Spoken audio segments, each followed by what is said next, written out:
Assalamualaikum warahmatullahi wabarakatuh. Perkenalkan, nama saya Ahmad Rosyada dengan nomor NIM 123-180, jurusan Manajemen Pendidikan Islam, Fakultas Tarbiyah dan Keguruan, kelas MPI 4B. Nah, di sini saya akan membuat tugas akhir semester di mata kuliah Manajemen Pengetahuan. Langsung saja kita ke nomor 1 ya. Nah, apa yang dimaksud dengan manajemen pengetahuan ataupun knowledge management dan mengapa penting diterapkan dalam organisasi pendidikan Islam?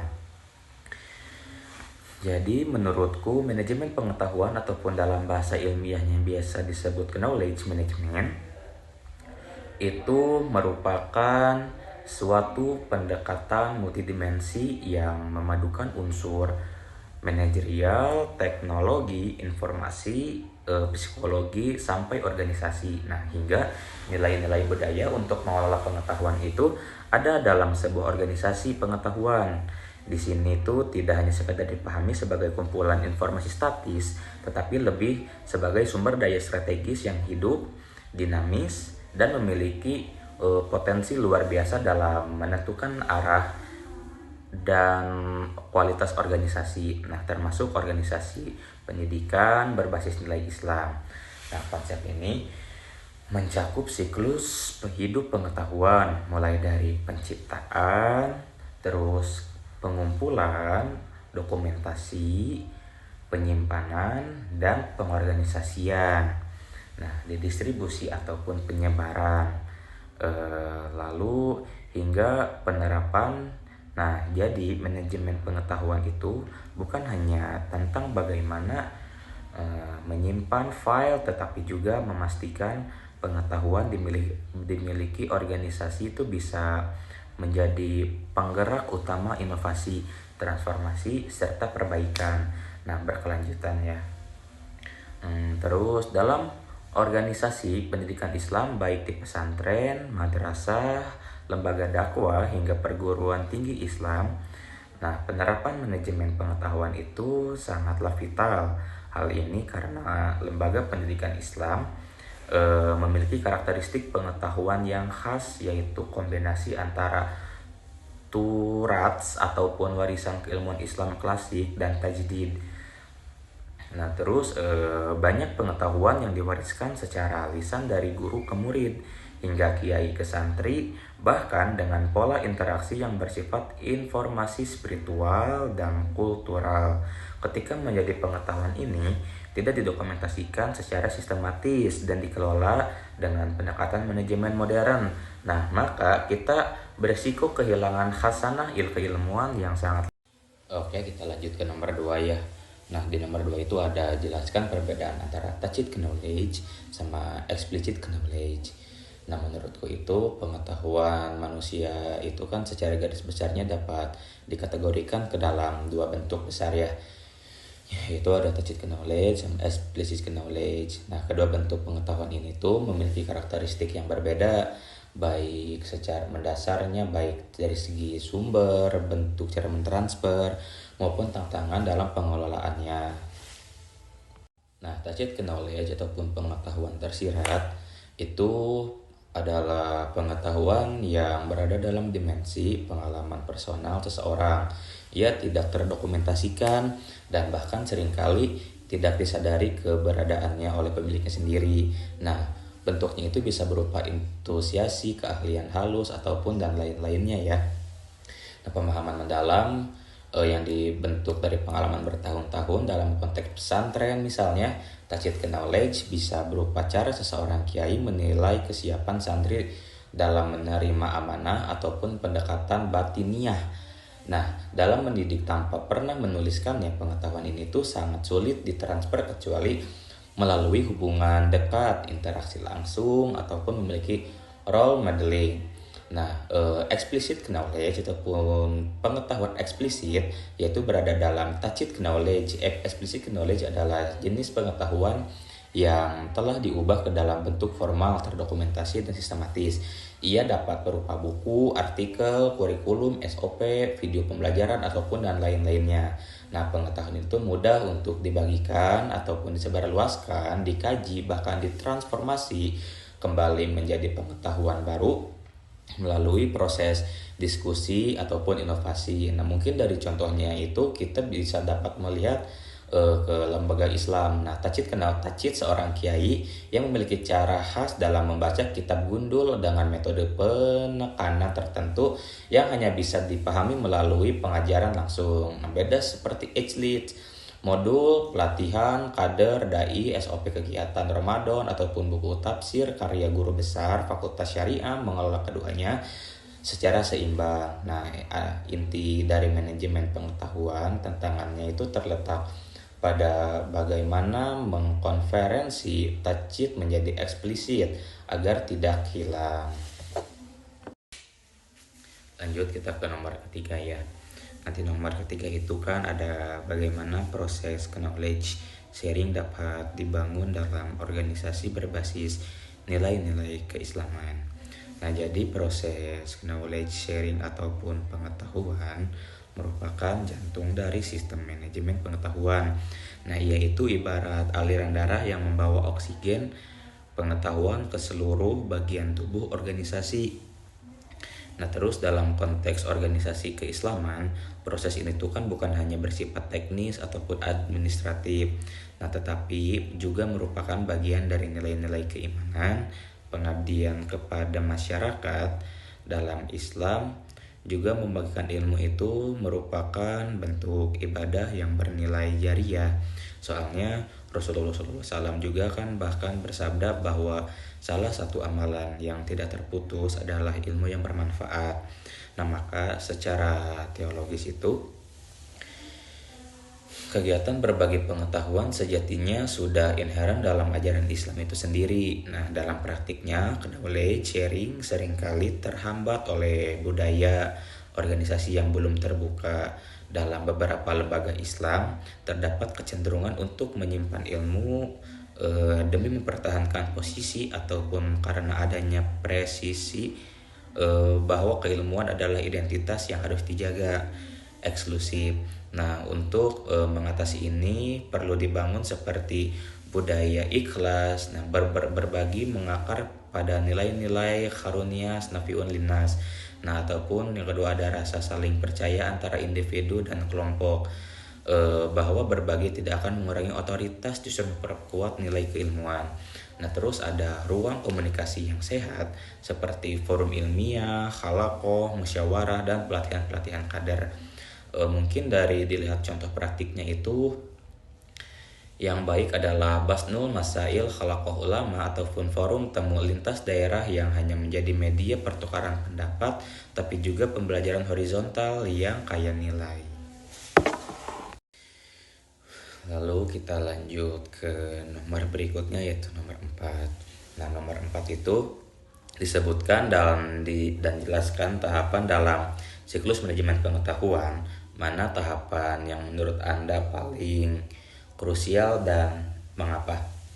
Oke, jadi manajemen pengetahuan itu merupakan kerangka kerja yang menggunakan alur hidup ataupun pengetahuan dalam suatu organisasi. Nah, setiap tahap dalam siklus ini tuh saling berhubungan dan tidak bisa dipisahkan satu sama lain, yaitu seperti penciptaan. Yang pertama itu ada penciptaan pengetahuan.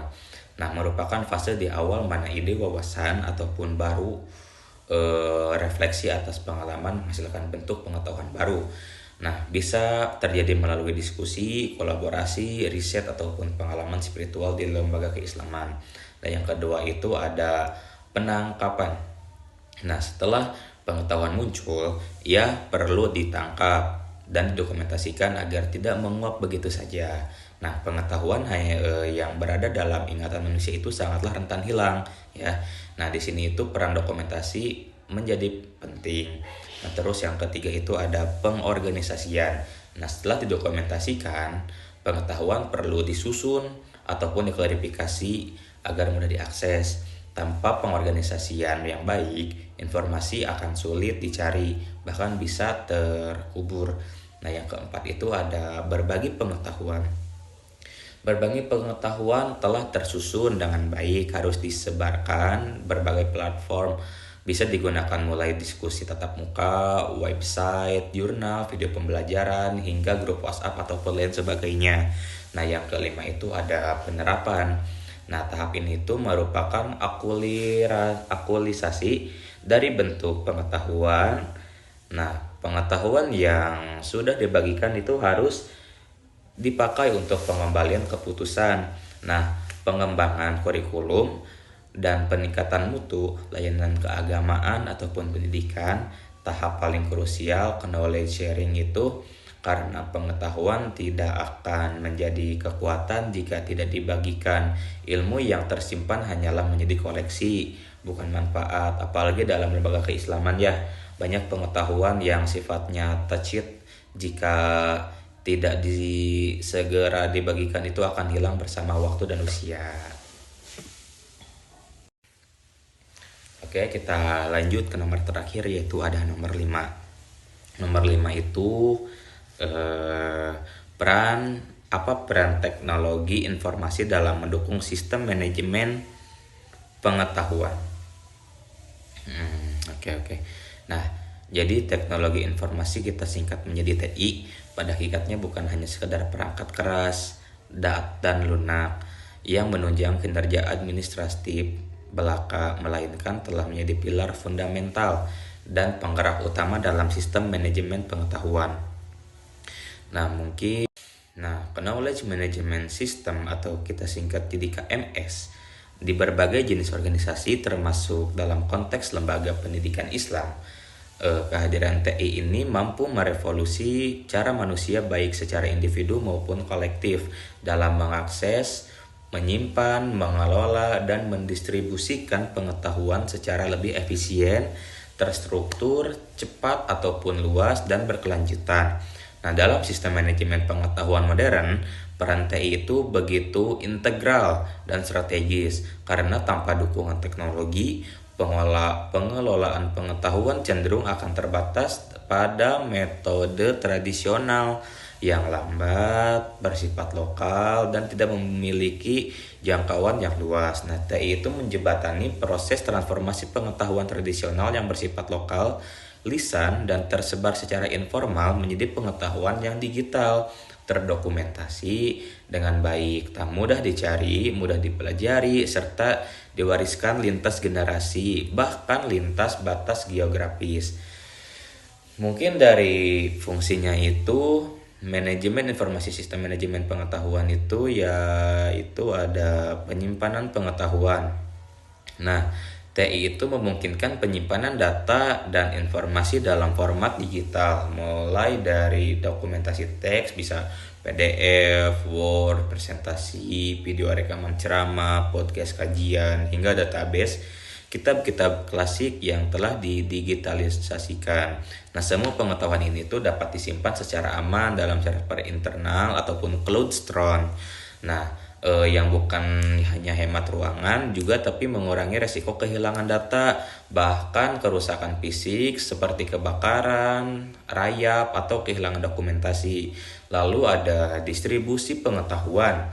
Nah, pengetahuan yang telah tersimpan dapat disebarluaskan ataupun lebih merata melalui berbagai platform TI e-learning.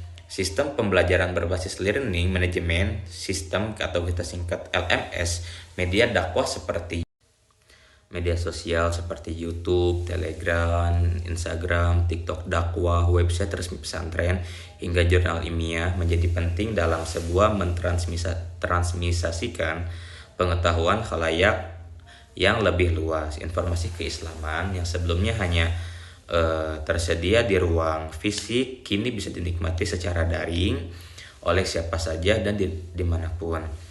Lalu ada kolaborasi pengetahuan. Nah, teknologi yang menyediakan ruang kolaboratif bagi individu ataupun kelompok yang berjauhan secara geografis bisa melalui aplikasi seperti Google Meet, Zoom, Microsoft Teams, bahkan WhatsApp dan Telegram.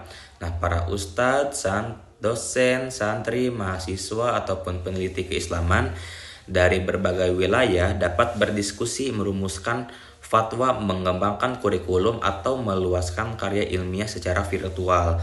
Nah, ini tuh memfasilitasi kolektif integrasi, yakni kecerdasan yang lahir dari sinergi banyak pikiran. Mungkin dari tantangannya itu adalah implementasi teknologi informasi di lembaga pendidikan Islam. Walaupun manfaatnya sangat besar, penerapan TI itu dapat sistem manajemen pengetahuan pada lembaga keislaman bukan tanpa hambatan. Beberapa tantangan yang umumnya dihadapi itu antara lain seperti rendahnya literasi digital. Nah, banyaknya pendidik ataupun tokoh keagamaan senior itu belum terbiasa menggunakan perangkat digital seperti komputer, smartphone, ataupun platform daring dan lainnya. Ada juga yang merasa enggan ataupun takut salah menggunakan teknologi hingga memilih untuk tetap menggunakan cara manual. Nah, hal ini tuh bisa menyebabkan pengetahuan mereka yang sangat sulit untuk mentransformasikan data dalam bentuk digital. Nah, lalu mungkin ada kebatasan infrastruktur.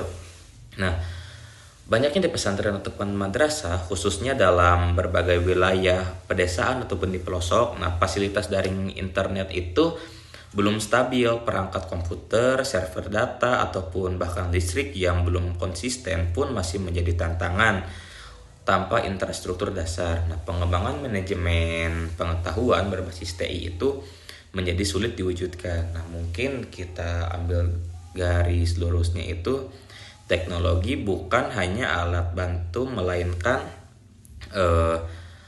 enbir utama dapat menjadi jawaban warisan keilmuan Islam masa lalu ke masa kini, nah bahkan bisa ke masa depan.